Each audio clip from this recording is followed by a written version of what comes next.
Welcome back to Comic Cappers. We are diving into the gritty, high-stakes world of the Absolute Universe. Right out of the gate, we get a stunning look at Selina Kyle, the Catwoman at just 25 years old. She's mid-leap, decked out in that tactical gear and looking every bit the lethal thief she's trying to leave behind. That electrified tail isn't just for show. It's a warning that even in retirement, Selina is a force of nature. The vibrant, burning orange backdrop sets the perfect tone for a life about to be set on fire. Let's see what happens when the past comes knocking. Before we dive back into Selina's high-stakes retirement, we've got a quick promotional break for the Justice League Dream Girls event, featuring Dreamer and Galaxy. We open in a rain-slicked alleyway in London, where Selina Kyle, the Catwoman, begins to deconstruct the romanticized allure of her former life. She describes the physiological rush of the hunt, the precise moment a thief identifies their mark, and the agonizing, addictive patience of the stakeout.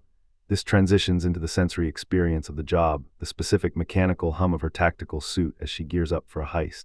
Selina notes that for a thief, the ego is everything. It's the arrogance of believing you're the only one skilled enough to snatch a 60-carat pink diamond from a fortress in the Lingian Alps. Or perhaps something more high-tech, like a quantum processor hidden away on a private gig yacht in the Arabian Sea. It's a life defined by the relentless, consuming drive to acquire the next shiny prize. But as she turns to face us, mask partially pulled back, she makes it clear that version of her is dead. The retirement is real. Selina's already in control of the situation, having neutralized a threat with a well-placed tranq dart. She stands over her incapacitated opponent, cold and calculating. Even in the heat of the moment, she's reflecting on the absurdity of her life, comparing the person beneath her to a distorted reflection in a funhouse mirror. She isn't just fighting, she's analyzing, using the window of time provided by the drugs to get her head straight and decide her next move. Selina's tech Jonesy runs a quick diagnostic on the intruder she's just taken down. The vitals are steady, but the lack of ID is a massive red flag. Before she can dig deeper, her sensors spike. She's not alone in her own apartment. Suddenly, gunfire erupts. Selina hits the deck, dodging a hail of bullets as her home is turned into a shooting gallery. She realizes this isn't just a random heist. These intruders are deliberate, and they're dressed like ghosts from her past, the Calicos. They're not just here for loot, they're here to send a message. Selina shifts from defensive to lethal, ready to turn the tables on this ambush. It's time to get to work. Selina isn't just fighting, she's lecturing. She completely deconstructs her intruders, mocking their amateurish cosplay approach while highlighting her own lethal high-tech engineering. She makes it clear that while they're playing dress-up, she's wearing a tactical suit that's basically a weaponized exoskeleton, complete with a neural-linked tail and hidden EMP tech. She watches them scatter, initially assuming they've realized they're outmatched and are trying to flee the scene. But the silence is short-lived. Selina tracks their movement with a cold, analytical focus. Suddenly, the rhythm of the room shifts. The sound of a timer cuts through the air, and Selina's internal monologue turns from arrogant to desperate. It's a trap. The intruders aren't running because they're scared, they're running because they've armed a bomb. Selina realizes too late that she's been baited, and the explosion is seconds away. Selina's retirement plan just went up in smoke, literally. Blasted through the air by a massive Semtex explosion, she isn't worried about 9 lives, she's focused on pure, unadulterated vengeance. The tactical gear is doing its job, keeping her alive in the blast zone, but the betrayal is what's really fueling her. As she tumbles through the inferno, the birthday girl makes a grim promise. It's not just about survival anymore, it's about making sure whoever set this trap pays for ruining her fresh start.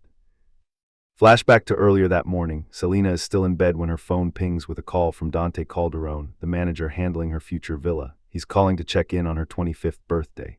Selina, clearly not a morning person, brushes off the pleasantries while getting dressed. Dante pivots to business, eager to see if she's ready to tour the new property. Selina asks the million-dollar question, is the place actually ready for her to move into? Dante confirms they are ahead of schedule. Sensing an opening, Selina decides to expedite the whole retirement process and commits to visiting the villa today. She hangs up, fully focused on the transition to her new life. As she heads toward her private elevator, she tells herself she just needs to wrap up a few final things at her current place before she can walk away from the Catwoman identity for good. Selina steps into the cat cave, her high-tech sanctuary now feeling like a tomb of her former life.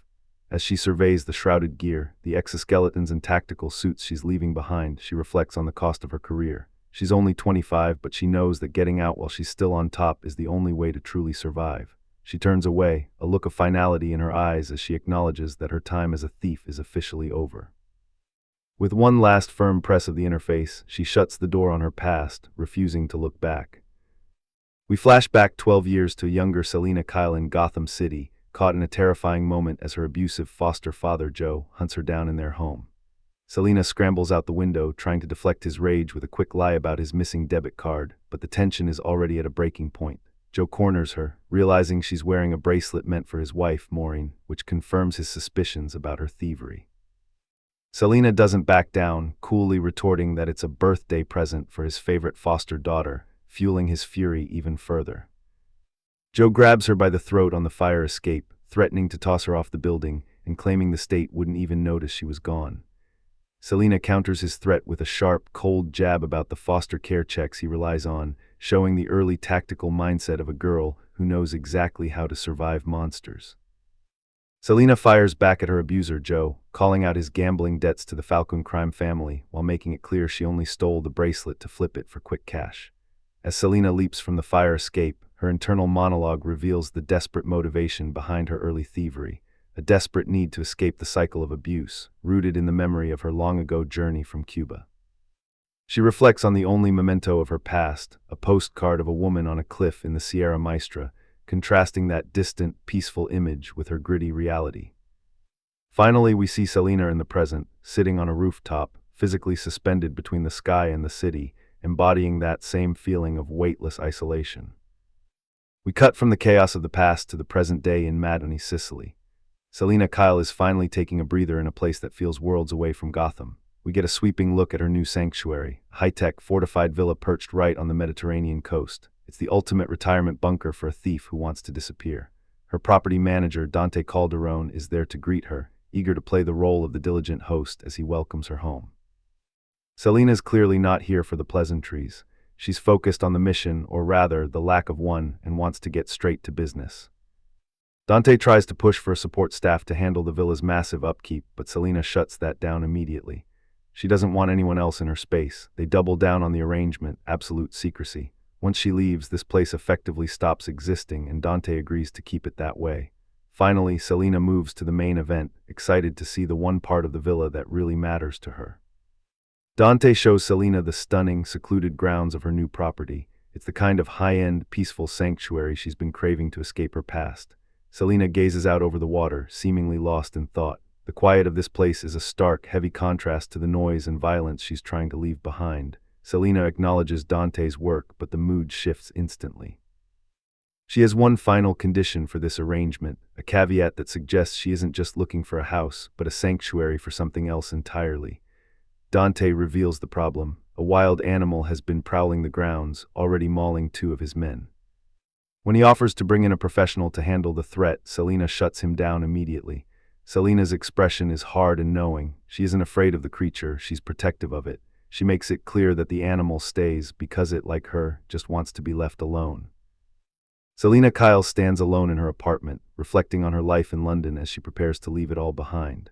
She muses that if she were any other 25-year-old, she'd be out painting the town red, but her reality is far more isolated. She pours herself a drink, contemplating the normalcy she's choosing to reject. It's a moment of quiet introspection, highlighting the stark contrast between the life she could have had and the solitary, guarded path she's actually chosen. Selina's nerves are clearly frayed. Still on high alert from the constant threats, she spins around in the dim light of her home, knife in hand, ready to strike at the first sign of movement. But before she can react, a blade comes flying out of the darkness, slicing through the air with a sharp FWIPP, and embedding itself directly into a pink birthday cake with a jarring SHCCK. It's an aggressive, twisted greeting that turns her celebratory moment into a crime scene. Selina's eyes go wide, her shock evident as she realizes the person behind this lethal prank isn't a hired assassin, but someone from her past.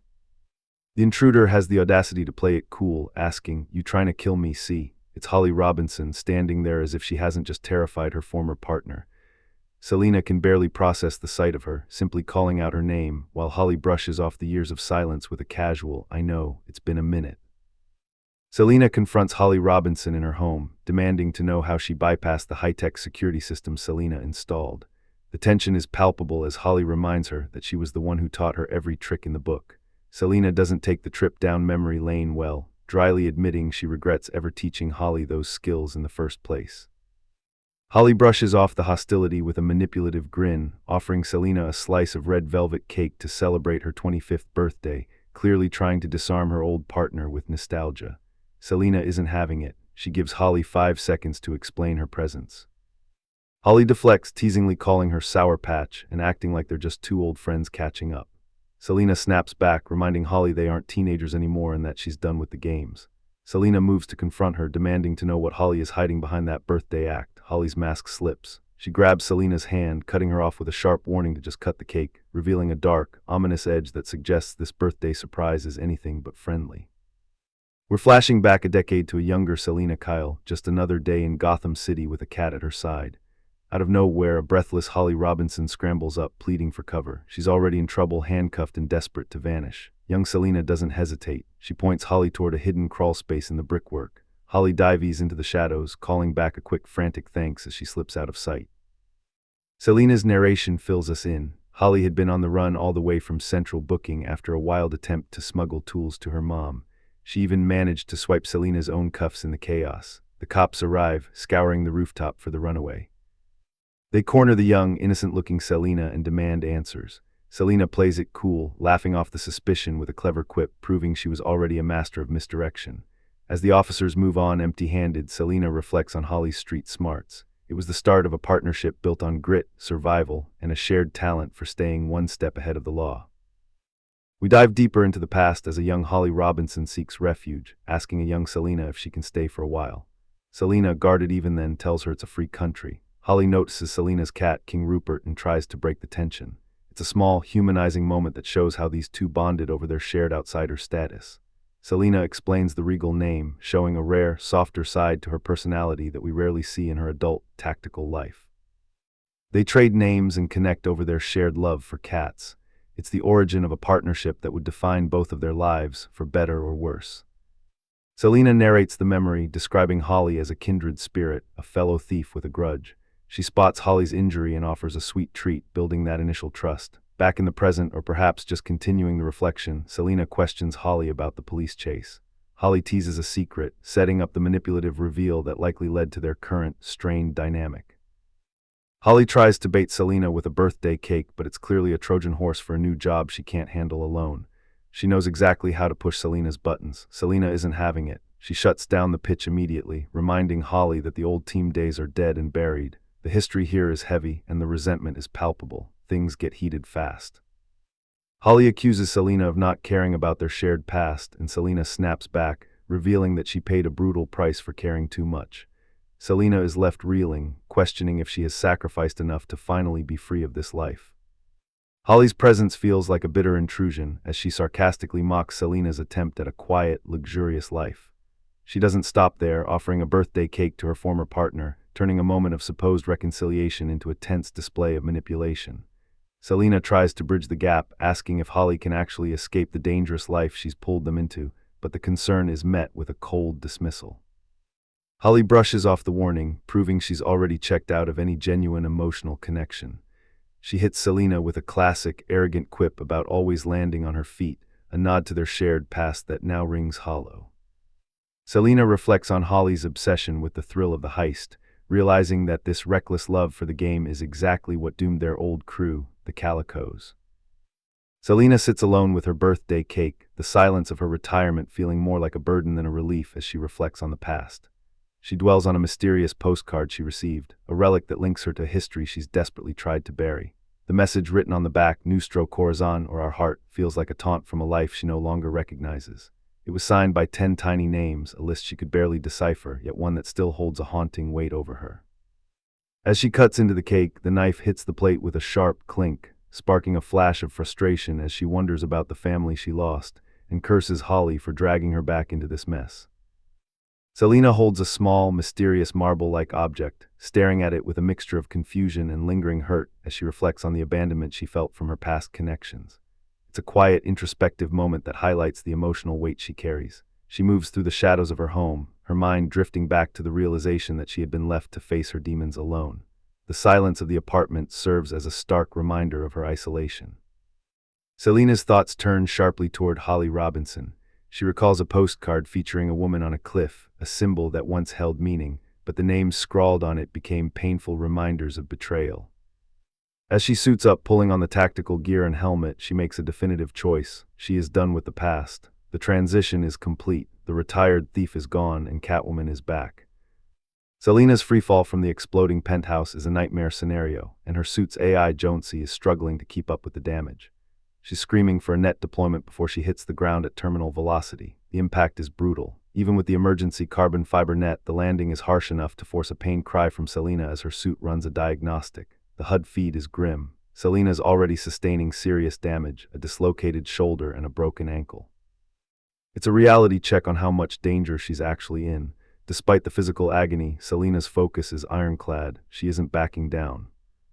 Watching her home burn, Selina realizes her attempt at a quiet retirement is officially dead. The copycats have left her with nothing but a need for retribution. With her bridge burned and her body broken, Selina pivots to her final contingency. If they want a war, she'll give them one. It's time to break out the wildcat. Selina is back in the saddle, pushing her bike to the limit. She knows she needs to catch these people, even if it means breaking her own rules. She commands her AI Jonesy to lock onto their signatures. There's no room for hesitation now. The hunt is officially on. Jonesy identifies 7 potential targets ahead in traffic. That's a bigger group than the 5 she faced at her apartment. Selina notes the discrepancy with growing suspicion. If the group is larger than she thought, she's walking into a much bigger trap than she anticipated. Selina's tactical HUD locks onto a 7th target and the reveal hits her hard. It's Holly Robinson being hauled away by a mysterious leader. Selina realizes this wasn't just a hit on her life, it was a kidnapping, and Holly was the real prize all along. She doesn't waste a second. She commands her AI Jonesy to shift into radiographic vision to pierce through the chaos and see exactly what the kidnappers are carrying. The scan confirms it. Beneath the surface, the mystery woman is holding Holly and a glowing, spherical object, the true birthday surprise that Selina clearly values deeply. Seeing the object, Selina's tone shifts. This isn't just about survival anymore. She acknowledges that whatever that item is, it's worth killing for. With a firm click of her gear, she prepares to escalate the confrontation to a lethal level. The suit begins its final initialization. Apex mode is coming online in 5 seconds, and there's no turning back now. The kidnappers try to shake her by causing a massive pileup, but as Selina maneuvers through the wreckage, she makes it clear, nothing is going to stop her. Selina's suit begins its high-tech initialization sequence. The countdown is on and she's not wasting a single second. 3. The tactical interface is locking in, prepping her systems for the brutal pursuit ahead. 2. The energy builds, shifting the suit into a state of lethal readiness. 1. The transformation is nearly complete as she prepares to close the gap on her target. Apex mode is officially online. Catwoman surges forward, leaving the wreckage behind as she accelerates into the chase with terrifying efficiency. Selina reflects on her harsh upbringing, realizing that in this world, people only want to steal what you love most. She doesn't hesitate, skidding her bike with intense precision as she closes the gap. With a heavy thud, she lands perfectly, ready to reclaim her friend. It is a philosophy she has lived by her whole life. When the world tries to take something from you, you don't just fold, you hit back twice as hard. Selina Kyle is in full pursuit, her tactical gear humming as she locks onto her target. She spots Holly Robinson, gagged and held captive on the back of the enemy bike. Selina lunges out, desperate to close the gap while the assassin remains focused on the road. Both bikes tear through the environment, the friction and heat intensifying the high-speed chase. Selina notes the pure skill of her adversary, realizing that fighting at these speeds is a lethal gamble. With her mind made up, Selina readies for combat as the assassin draws twin blades, signaling that this fight is far from over. Catwoman leaps into action, her momentum carrying her over the vehicle as she narrowly dodges a strike from the masked assassin. Steel meets steel as Selina forces a clash, the impact ringing out as she fights to keep the assassin from gaining the upper hand. Selina lands a brutal kick, creating a desperate opening in the high-speed brawl, while Holly remains vulnerable in the crossfire. Selina catches her breath, her internal monologue revealing the sheer intensity of this fight, while a gagged Holly struggles in the background. Catwoman launches into a desperate, high-velocity strike, her gloved hand reaching out to disrupt her opponent's momentum. She plants her foot firmly, using the bike's speed to pivot into a dangerous maneuver aimed at closing the distance. Selina's internal monologue highlights the terrifying reality of this encounter. Even her most reckless, life-threatening gambits are being neutralized. Her unseen opponent counters with chilling efficiency, parrying Selina's assault without making a single sound, maintaining total control. Selina is reeling from the sheer skill gap, forced to wonder exactly who is behind that helmet. Catwoman lunges in for a direct punch, but the assassin effortlessly deflects the blow, turning the kinetic energy against her. The exchange continues with a brutal, close-quarters strike as the assassin maintains her silent, lethal dominance over the fight. Selina recalls her formal training as she lands a heavy kick on her opponent. It's clear she's relying on everything she's ever learned to survive this encounter. She continues to cycle through her combat repertoire, but the assassin is matching her every move. She realizes that her standard techniques aren't enough and she's forced to escalate. The intensity of the fight is reaching a breaking point. Selina realizes that brute force against an assassin like Cassandra Cain isn't enough, so she decides to shift her focus. She uses her gear to create distance, putting the motorcycle between herself and the threat while she pivots her strategy. Selina's internal monologue shifts from fighting to her roots as a thief, deciding the only way to win is to outsmart her opponent by taking back what was stolen, as she orders her system to locate the wandering Rose and prepares to escalate her firepower. We shift focus to a dark, industrial warehouse where Holly Robinson is being held captive by the silent assassin. Holly, never one to lose her snark even in the face of death, complains about the restraints as the assassin tightens them. Suddenly, the silence is broken by the sharp, digital sound of an incoming call. The assassin answers, finally revealing that this wasn't just a random hit, it was a job. As the helmet comes off, we get our big reveal. The lethal enforcer is none other than Cassandra Cain, and she's taking orders from someone who is very pleased with her performance. We've reached the credits page for this opening chapter of Absolute Catwoman, titled The Yarn. It's a stylish wrap-up to the intense, high-stakes introduction of Selina Kyle's new status quo, confirming the creative team behind this gritty reimagining. DC is officially reviving their legendary Vertigo imprint, promising a fresh, high-stakes lineup that's unlike anything we've seen before. The tone shifts instantly to something darker and more philosophical, asking the chilling question, how do you think the world will end? Panic sets in as a character realizes their plan has gone horribly wrong, exclaiming that things aren't supposed to be happening this way. Greed takes center stage as a thief celebrates a supposed genius move, boasting that they've secured the easiest and biggest score of their careers. But the celebration is cut short by a terrifying realization.